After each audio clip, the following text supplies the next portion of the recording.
जैसा कि last episode में हमने देखा था कि चांगशाओ ने एंशिएंट ह्यूमंस के इमोशंस को रिस्टोर करने के लिए गॉडेस हाउटू की मदद ली। इमोशंस के एक्टिवेट होते ही वो एंशिएंट ह्यूमंस नॉर्मल तो बन गए थे, मगर अब उन्हें जीने की कोई इच्छा नहीं थी। आधे से ज्यादा एंशिएंट ह्यूमन ने तो खुद को मुक्त कर दिया, जो देखकर चांगशाओ को काफी ज्यादा बुरा लगता है। इसलिए चांगशाओ ने बाकी बचे हुए आधे लोगों को अपनी आर्मी में शामिल कर दिया ताकि वो लोग अपनी आगे की जिंदगी को चेरिश कर पाए। साथ ही चांगशाओ सीनियर डाई की वाइफ सीनियर जाई को ढूंढने के लिए गुहांगान पैलेस जाने का फैसला लेता है। उन्हीं की मदद से वो डाई की सोल को लुया की गोड से आजाद करवा सकता था।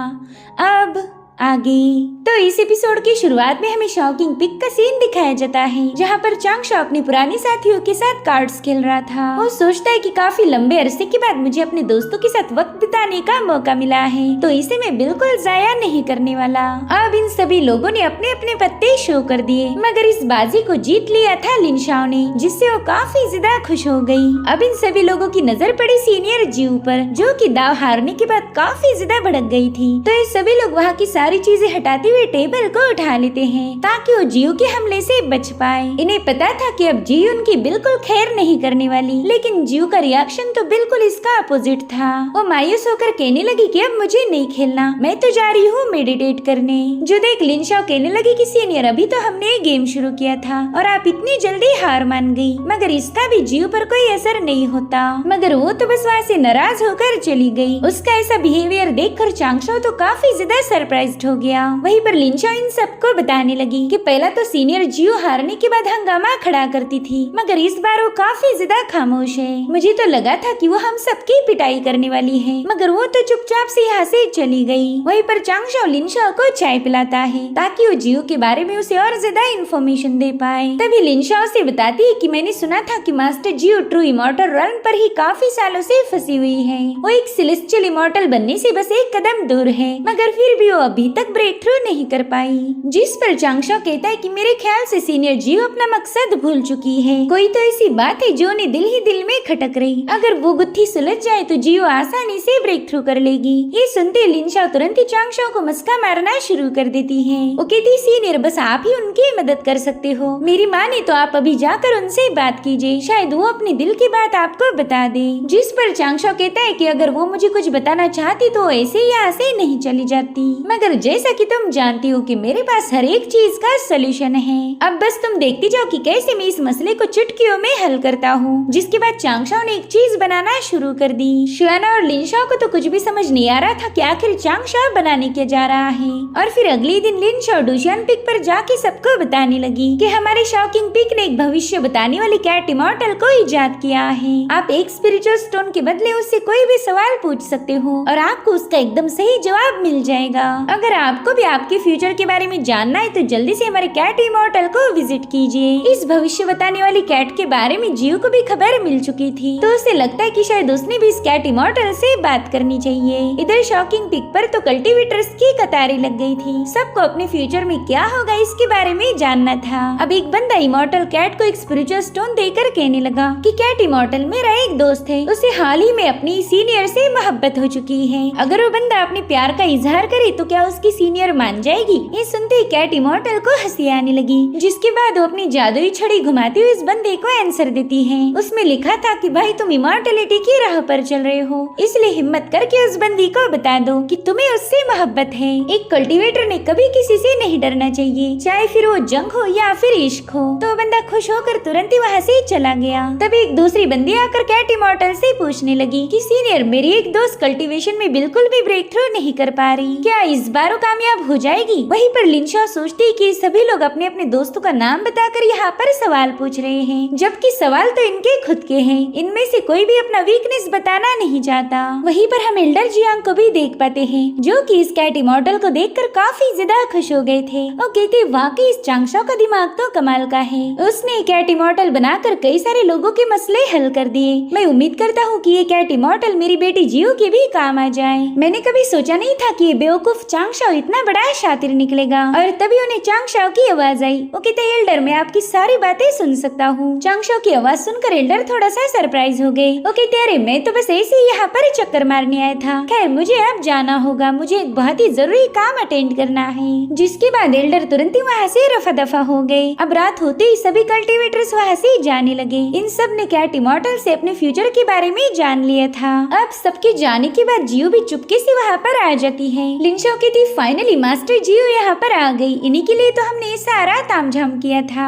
इधर जियो ने आते ही कैट इमॉर्टल और उसके आसपास एक बहुत ही पावरफुल शील्ड बना दी ताकि इन दोनों की बातें कोई और सुनने न पाए। वो कहती कैट इमॉर्टल मेरी एक दोस्त है और वो बेचारी अपनी कल्टीवेशन में बिल्कुल भी ब्रेक थ्रू नहीं कर पा रही। क्या प्लीज आप मेरी मदद कर सकती हो? ओह सॉरी, क्या आप मेरी दोस्त की मदद कर सकती हो? तो चांगशाओ ने तुरंत ही कैट इमॉर्टल के जरिए जियो को अपना आंसर भेजा। उस पर लिखा था कि मैं मॉर्टल रॉल्म से इमॉर्टलिटी हासिल करने यहाँ आई थी। मॉर्टल रॉल्म का जिक्र सुनते ही जियो थोड़ा सा चौंक जाती है, इसलिए जियो सीधा मॉर्टल रॉल्म में पहुँच गई। वो कहती कि कैट इमॉर्टल ने इसी जगह का जिक्र किया था, लेकिन यहाँ पर तो कोई नहीं। अब उस टाउन को एक्सप्लोर करते हुए जियो को समझ आता है कि ये जगह उसकी जानी पहचानी है। और फिर अचानक से जियो को कुछ विजन्स नजर आने लगे। दरअसल इस टाउन पर डीमन अटैक हुआ था। तो अब इन डीमंस को खत्म करने के लिए जियो तुरंत ही अपनी सोड को समन कर लेती है। और उसी वक्त जियो की नजर पड़ी एक छोटी बच्ची पर जो कि अपने फादर की लाश के पास बैठकर रो रही थी। और तभी एक स्कॉर्पियन डीमन उसकी तरफ आगे बढ़ता है। उस बच्ची को बचाने के लिए उसकी माँ ने तुरंत एक स्टिक उठाकर उस मॉन्स्टर को रोकना चाहा,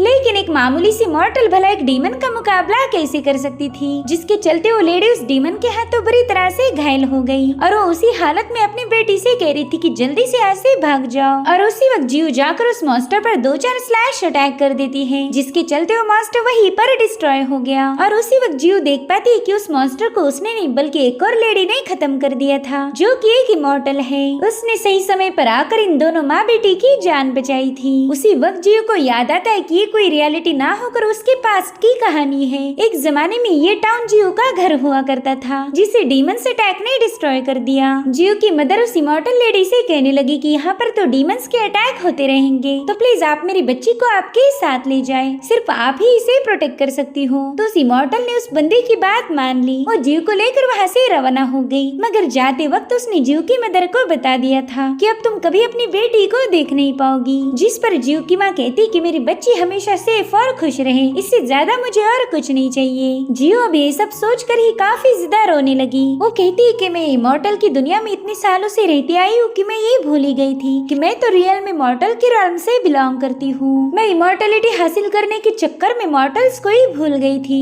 मेरा तो फर्ज था मॉर्टल की हिफाजत करना। और अब जियो को ये रियलाइजेशन होने के बाद वो तुरंत ही ब्रेक थ्रू कर जाती है। उसके जो दिल में बोझ था वो उतर गया था, जिसके चलते वो एक ट्रू इमॉर्टल से सेलेस्टियल इमॉर्टल में तब्दील हो गई। लिनशाओ और चांगशाओ भी उसका ये ब्रेक थ्रू देखकर काफी ज्यादा खुश हो गए। उनकी ये चाल कामयाब हो गई थी। अब चांगशाओ वाटर गॉड बनकर गुहागान पैलेस पहुंच गया। वो कहता है कि गुहागान पैलेस ग्रेट इन स्टार पर मौजूद है। हम कल्टीवेटर्स जिसे ग्रेट इन स्टार कहते हैं, मॉर्टल्स से ही चांद बुलाते हैं, इसलिए गुहागान पैलेस को मून पैलेस के नाम से भी जाना जाता है। इस मून पैलेस में ओस्मेंथस नाम का दरख्त भी था। इस दरख्त की स्पिरिचुअल रूट्स में सेल्फ हीलिंग की एबिलिटीज हैं और इसी वजह से हजारों सालों से ग्रेट इन स्टार यानी कि चांद को सपोर्ट करता आया है। और तभी चांगशाओ देखता है कि एल्डर वो नाम का बंदा इस ओस्मेंथस ट्री पर अपनी कुल्हाड़ी से वार कर रहा है। तो चांगशाओ ने तुरंत ही जाकर एल्डर वो को ग्रीट किया, मगर वो बंदा तो चांगशाओ को फुल्ली इग्नोर मार रहा था, जो देखकर चांगशाओ थोड़ा सा शॉक हो गया। जिसके बाद वो कहता है कोई ना, मेरे पास भी एक प्लान है और उसी के तहत मैं गुहागान पैलेस को लीड करूंगा।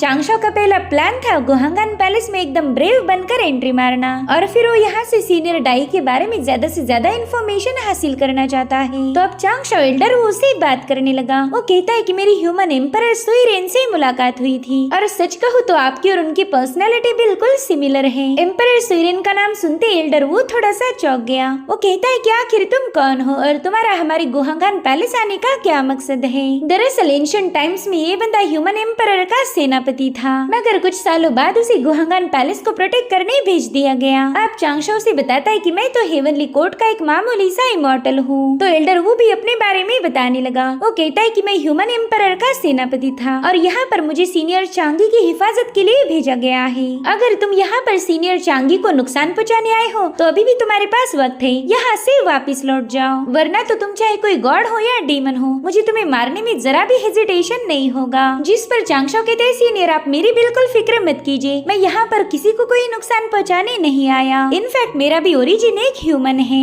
मैं तो बस इतना जानना चाहता हूँ कि प्रिमोर्डियल वर्ल्ड में ऐसा क्या हुआ था जिसके चलते आप उस दुनिया को छोड़कर सीनियर चांगी को लेकर इस मून स्टार पर रहने आ गए। मैंने आप दोनों की हिस्ट्री जानने के लिए पूरे एंशिएंट टेक्स्ट छान मारे, लेकिन उसमें की जानकारी बिल्कुल भी क्लियर नहीं थी। जिस पर एल्डर वो जवाब देते हुए कहने लगा कि प्रिमोर्डियल दुनिया तो बेरहम है, अगर वहाँ पर तुम्हें सरवाइव करना है तो तुम्हें दूसरों को मारना पड़ेगा, और इसी वजह से हम मून स्टार पर आए थे। लेकिन अब समय के साथ तो दुनिया बदल चुकी है, तो मैं सीनियर चांगी को उसी प्रिमोर्डियल वर्ल्ड में ले जाना चाहता हूँ, लेकिन ये तब तक पॉसिबल नहीं होगा जब तक मैं इस ऑस्मेंथस ट्री को काट न दूं। एक बार ये कट गया तो गोहागान पैलेस डिस्ट्रॉय हो जाएगा। लेकिन गाइस, इस दरख्त को काटना मुश्किल ही नहीं बल्कि इम्पॉसिबल था, क्योंकि इसके पास एक बेहतरीन हीलिंग एबिलिटी है। कोई इस पर कितने ही वार क्यों न करे, ये पेड़ खुद को तुरंत ही हील कर देता है। इधर चांगशाओ भी सोच में पड़ गया था। वो जानता है कि एल्डर वू ने सीनियर चांगी से रिलेटेड उसे झूठी मूठी कहानी बताई। साथ ही साथ चांगशाओ को शक था कि सीनियर चांगी कोई और नहीं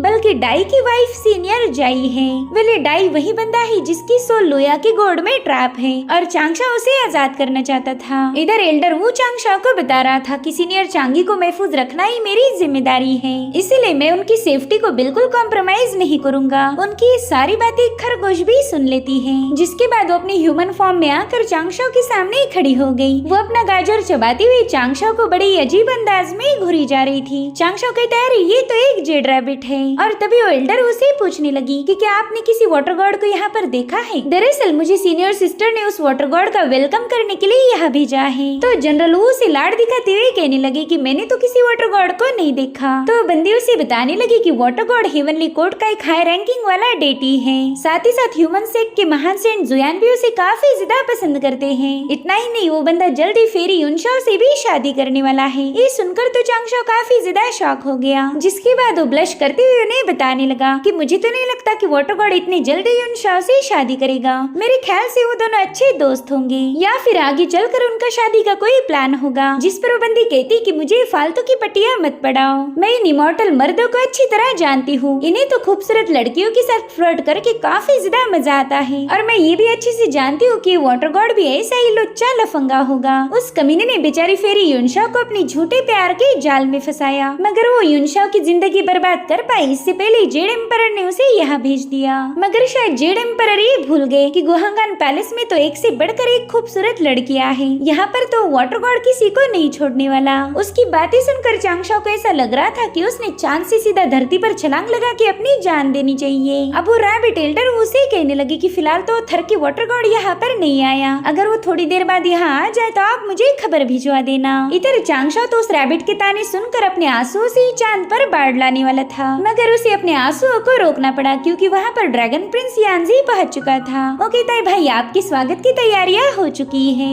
अब चलिए मेरे प्यारे वाटर गॉड गोहागान पैलेस में एंट्री कीजिए। एल्डर वू को तो वाटर गॉड का नाम सुनते ही ठसका लग गया। वो कहता है, अच्छा तो तुम हो वाटर गॉड? जिस पर चांगशाओ कहता है, हाँ मैं ही वो थर की वाटर गॉड हूँ। खैर अब मैं आपको ज्यादा परेशान नहीं करूँगा, मुझे इजाजत दीजिए। जिसके बाद चांगशाओ तुरंत ही वहाँ से गायब हो गया। लेकिन एल्डर वो अब काफी ज्यादा परेशान हुआ था। वो कहता है, जेड रैबिट अब तो तू गई काम से पुत्र, ये वाटर गॉड तुझे जिंदा नहीं छोड़ेगा। तूने इसी के मुंह पर इसकी ढेर सारी बुराइयां की हैं, जिसके चलते अब तुझसे चुन चुन के बदला लिया जाएगा। अब अगले सीन में हमें गोहागान पैलेस का सीन दिखाया जाता है, जहाँ पर ड्रैगन प्रिंस यांजी ने बड़ी ही शानदार तरीके से वाटर गॉड का स्वागत किया था। साथ ही साथ वहाँ की मॉर्टल फेरीज भी अपना खूबसूरत डांस दिखाते हुए वाटर गॉड का वेलकम करती है, और उन्हीं के बीच जेड रैबिट भी उसके स्वागत के लिए खड़ी हुई थी। वाटर गॉड को अपने सामने देखकर तो उसके पाँव के नीचे की जमीन ही खिसक गई। उसने चांगशाओ को बुड्ढा, थरकी, झूठा, धोखेबाज न जाने ऐसी कौन सी गालियों से नवाजा था, तो सारी गालियाँ उसके कानों में गूंजने लगी। वेल चांगशाओ ने यहाँ आने से पहले ही कुछ प्लान बनाए थे, जिसमें से एक था ब्रेव बनना, दूसरी स्टेप थी इन सबके सामने एक तड़कता भड़कता फर्स्ट इम्प्रेशन जमाना, ताकि यहाँ मौजूद हर एक बंदे को पता चल पाए कि हेवनली कोर्ट का गॉड कितना ज्यादा डिग्निटी वाला बंदा है। अब वहाँ मौजूद सभी लड़कियां अपना सिर झुकाते हुए वाटर गॉड का स्वागत करने लगी। तो चांगशाओ कहता है, प्लीज आप अपने डांस की प्रैक्टिस ऐसे ही जारी रखिए, मैं यहीं पर आराम से बैठ के उसे ऑब्जर्व करूंगा। अब चांगशाओ के लिए बहुत ही लजीज और टेम्पटिंग सीख कबाब लाए जाते हैं, जिन्हें खाकर तो चांगशाओ को मजा ही आ गया। और फिर वो अपना मैनुअल पढ़ते हुए कहने लगा कि वाह, ऐसा खरगोश का मीट तो मैंने आज तक नहीं खाया था। वाकई चांद पर तो बहुत ही डिलीशियस खरगोश मिलते हैं। चांगशाओ की बातें सुनकर तो जेड रैबिट काफी ज्यादा डर गई थी। वो कहती पता नहीं मैंने किस घड़ी में जाकर इस बंदे के सामने इसी की बुराइयां की। इधर चांगशाओ भी उस जेड रैबिट को सबक सिखाने के लिए पूरी तरह से तैयार था। साथ ही साथ वो यहाँ पर कॉन्फ्लिक्ट भी क्रिएट करना चाहता है, इसलिए वो जानबूझकर अपना कबाब फेंकते हुए तेवर दिखाकर कहने लगा कि अभी तक यहाँ की सीनियर चांगी मेरे स्वागत के लिए नहीं आई। क्या वो हेवनली कोर्ट के गॉड की जरा भी इज्जत नहीं करती? ये सुनकर वहाँ मौजूद इमॉर्टल लड़कियाँ काफी ज्यादा पैनिक हो गयी। तभी एक बंदी सामने आकर कहने लगी कि वाटर गॉड प्लीज शांत हो जाए। दरअसल हमारी मून स्टार लॉर्ड चांगी ने आपके स्वागत के लिए ऑलरेडी एक बंदी को भेज दिया था। जेड रैबिट चलो जल्दी से सामने आ जाओ। वहीं पर जेड रैबिट के हाथ पाँव तो बुरी तरह से कांप रहे थे और फिर चांगशाओ भी उसे जानबूझकर गुस्सा दिखाने लगा। वो कहते अच्छा तो तुम हो जेड रैबिट। उस बेचारी ने तो डर के मारे रोना ही शुरू कर दिया था। वो इमेजिन करती है कि उसके चारों ओर वाटर गॉड ने आग लगा दी है ताकि वो उसे अच्छे से रोस्ट कर पाए। इसलिए जेड रैबिट तुरंत ही अपने घुटनों पर बैठकर चांगशाओ से रिक्वेस्ट करने लगी। वो कहती प्लीज मुझे पकाने से पहले मेरी जान लीजिए। मैं लगभग 10,000 सालों से चांद पर रहती आई हूँ, जिसकी वजह से मेरा मीट अब बिल्कुल टेंडर नहीं रहा। इसलिए अगर आपने मुझे ऐसे ही पतीले में डाल दिया तो मुझे पकने में टाइम लग जाएगा। और ऊपर से तो हमारे गुहांगन पैलेस में कोई कुकर भी नहीं है जिसमें आप मुझे 2-4 सीटियां मार कर पका दो। वहाँ मौजूद लड़कियों को तो बिल्कुल समझ नहीं आ रहा था कि आखिर जेड रैबिट खुद को ही मारने के तरीके क्यों बता रही है। वहीं पर जेड रैबिट कहती है कि हम खरगोश तो काफी ज्यादा क्यूट होते हैं, तो फिर इतने क्यूट खरगोशों को खाने का दिल लोगों का कैसे होता है? ये दुनिया तो पत्थर दिल लोगों से भरी हुई है। वहीं पर चांगशाओ उसकी बातें सुनकर अपने मैनुअल के पीछे मुंह छुपाकर हंसने लगता है। उसे जेड रैबिट को तंग करने में काफी ज्यादा मजा आ रहा था। साथ ही वहाँ मौजूद लड़कियां आपस में ही बात करने लगी कि जेड रैबिट तो काफी ज्यादा मासूम है। अगर उसने वाटर गॉड का कोई अपमान भी किया होगा तो वो उसकी भोली सूरत देखकर शायद उसे माफ कर दे। वहीं पर चांगशाओ के दिमाग में तो कुछ और ही चल रहा था। वो सोचता है कि ये जेड रैबिट सीनियर चांगी से काफी ज्यादा क्लोज है। अगर मैं इस खरगोश को टारगेट करूँ तो ऑफ कोर्स मेरी सीनियर चांगी के साथ भी मसले खड़े हो जाएंगे, क्योंकि वो इस खरगोश से हद से ज्यादा प्यार करती है। जेड एम्परर चाहते हैं कि मेरे यहाँ आने के बाद युनशा और मेरा रिश्ता खत्म हो जाए। वो हम दोनों के दरमियान सीनियर चांगी को लाकर दरार डालना चाहते हैं, लेकिन मैं ऐसा नहीं होने दूंगा। बस अब मुझे कुछ दिनों तक इंतजार करना है, फिर मैं मौका मिलते ही सीनियर चांगी से उनकी पास्ट लाइफ के बारे में सब कुछ पूछ लूंगा। अब चांगशाओ ने यहाँ आते ही जो तमाशा खड़ा किया था वो सारी खबरें सेना में फैल गई। सिपाही आपस में ही बातें करने लगे कि सीनियर चांगी तो इस दुनिया की सबसे खूबसूरत औरत है, मगर फिर भी इस बेवकूफ वाटर गॉड ने उसकी सबसे चहेती रैबिट को भूनकर खाने की धमकी दी। मानना पड़ेगा कि वाटर गॉड बड़ा ही सख्त लौंडा है। ये तो प्रिमोर्डियल वर्ल्ड की सबसे खूबसूरत औरत के सामने भी नहीं झुका। इधर चांगशाओ की मून पैलेस में आराम करते हुए दिन गुजरने लगे, मगर अभी तक उसकी सीनियर चांगी से कोई मुलाकात नहीं हुई थी। और इसी बात को लेकर ड्रैगन प्रिंस यांजी थोड़ा सा परेशान हो जाता है। वो कहते हैं वाटर गॉड इन लोगों ने हमें बताया था कि सीनियर चांगी बीमार है, मगर अब तो काफी दिन बीत चुके हैं, अब तक तो उन्होंने रिकवर हो लेना चाहिए था। पता नहीं मुझे ऐसा क्यों लग रहा, लेकिन वो लड़की बहाने मार रही है। जिस पर चांगशाओ कहते हैं यांजी तुम्हारा अंदाजा एकदम सही है, वो कोई बीमार शिमार नहीं, वो तो बस मुझे नजरअंदाज कर रही। ये सुनकर यांजी भी थोड़ा सा हैरान हो जाता है। वो कहता है आखिर उस बंदी को आपको नजरअंदाज करने की क्या जरूरत, आप थोड़ी ना उसके दुश्मन हो। मगर चांगशाओ इसकी असली वजह जानता था। वो समझ गया कि सीनियर चांगी को जेड एम्परर का प्लान पता चल चुका है और वो भी नहीं चाहती कि जेड एम्परर का प्लान सक्सेसफुल हो, इसलिए वो अभी तक मुझसे मिलने नहीं आई। दरअसल जेड एम्परर सीनियर चांगी और चांगशाओ के अफेयर की अफवाह उड़ाना चाहते थे, जिसे सुनकर युनशा चांगशाओ से ब्रेकअप कर ले। लेकिन यहाँ पर तो उनका पासा पूरी तरह से उल्टा पड़ गया था। चांगशाओ और सीनियर चांगी के अफेयर के चर्चे के बजाय वहाँ पर उनकी लड़ाइयों के किस्से फेमस हो गए थे। प्रीमोर्डियल वर्ल्ड में ये बात फैल चुकी थी कि वाटर गॉड और सीनियर चांगी की आपस में बिल्कुल भी नहीं जमती, और इसी बात से जेड एम्परर भी काफी ज्यादा परेशान हो गए। वो जनरल मुगांग को बताते हैं कि मेरी तो सारी प्लानिंग ही उल्टी पड़ गई। मगर उसी वक्त जेड एम्परर के दिमाग में एक आइडिया आती है। वो कहते कि सीनियर चांगी अभी तक चांगशाओ से मिलने नहीं गई और इसी वजह से उन दोनों में तनाव बढ़ रहा है, तो क्यों ना हम इसी बात का फायदा उठाएं। मेरे दिमाग में एक बेहतरीन आइडिया आया है जिससे मेरा प्लान फेल होने के बजाय कामयाब हो जाएगा। इधर गुहांगन पैलेस में जेड रैबिट चांगशाओ के लिए एक संदेशा लेकर आई थी। वो चांगशाओ को ग्रीट करते हुए बताने लगी कि मेरी सीनियर चांगी आपसे मिलना चाहती है, तो प्लीज आप उनका इनविटेशन एक्सेप्ट कर लीजिए। चांगशाओ तो इस खबर से थोड़ा सा हैरान था। उसे समझ नहीं आता कि आखिर सीनियर चांगी ने इतनी जल्दी हार कैसे मान ली। और उसी वक्त चांगशाओ को लीबाई का वीडियो कॉल आता है। वो चांगशाओ को काफी सारी मुबारकबाद दे रहा था। चांगशाओ से पूछता है भाई ऐसा क्या हो गया जो तुम खुशी से फुदक रहे हो। हो। तो धीरे से उसे बताने लगा कि वाटर गॉड पूरे हेवनली कोर्ट में खबर फैल चुकी है कि मून स्टार लॉर्ड चांगी ने आपको मिलने बुलाया है। भाई साहब, मैंने तो सुना था कि उस बंदी जितनी खूबसूरत बंदी इस दुनिया में कोई नहीं। लोग तो यहाँ तक भी बोल रहे हैं कि आप उसे देखते ही उसके प्यार में पागल हो जाओगे। लीवाई की बातें सुनकर तो चांगशाओ ने अपना सिर ही पकड़ लिया और सोचता है कि लीवाई जितना थरकी इस दुनिया में और कोई नहीं। वहीं पर लीवाई कहता है, वाटर गॉड जब भी आप उनसे मिलने जाओगे बस चुपके से मुझे वीडियो कॉल कर देना। बस इसी तरह से मैं उस खूबसूरत बला का दीदार कर पाऊंगा।